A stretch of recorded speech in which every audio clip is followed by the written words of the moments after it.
तो आज का जो हमारा करंट टॉपिक है वो है एक्सरसाइज इन योगास 2025 और यह एक प्रकार की बहुराष्ट्रीय वायु अभ्यास है। तो इसमें टोटल करीब 15 देश भी शामिल हो रहे हैं, जैसे भारत, फ्रांस, अमेरिका भी बहुत सारे देश हैं। कुल मिलाकर 15 देश शामिल होंगे। तो इसी के बारे में डिटेल समझेंगे। चलिए समझते हैं। देखो, भारतीय वायुसेना जिसे हम आईएएफ भी कहते हैं, तो वो एक बहुराष्ट्रीय वायु अभ्यास इन योगास 2025 में भाग ले रही है। इसका आयोजन किया जा रहा है हेलनिक वायुसेना द्वारा। और यह अभ्यास 31 मार्च 2025 से 11 अप्रैल 2025 तक ग्रीस के इंड्राविडा एयर बेस पर होगा। भारतीय वायुसेना के दल में SU-30 MKI लड़ाकू विमानों के साथ साथ लड़ाकू क्षमता वाले IL-78 और C-17 विमान शामिल होंगे। इन योगास हेलेनिक वायुसेना द्वारा आयोजित एक द्विवार्षिक बहुराष्ट्रीय वायु अभ्यास है।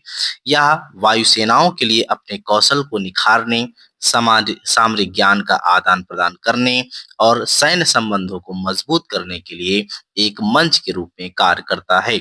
इस अभ्यास में वास्तविक युद्ध परिदृश्यों के अंतर्गत 15 देशों की कई वायु और सतही इकाइयां शामिल होंगी।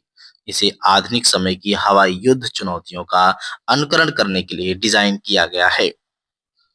भारतीय वायुसेना को अभ्यास इन योगास 2025 में भाग लेने की उम्मीद है। यह भाग लेने वाली वायुसेनाओं के बीच अंतर्राष्ट्रीय सहयोग, तालमेल और अंतर संचालन को बढ़ाने का एक मंच है। यह अभ्यास संयुक्त वायु संचालन की योजना बनाने और उसे क्रियान्वित करने, जटिल वायु युद्ध परिदृश्यों में रणनीति को परिष्कृत करने और परिचालन संबंधी सर्वोत्तम प्रणालियों में अंतर्दृष्टि प्राप्त करने का अवसर प्रदान करेगा।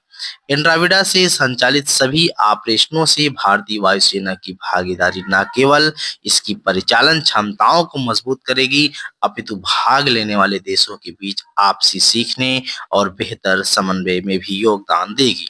इन अवकाश 2025 में भारतीय वायुसेना की भागीदारी वैश्विक रक्षा सहयोग और परिचालन उत्कृष्टता के प्रति उसकी प्रतिबद्धता को दर्शाती है।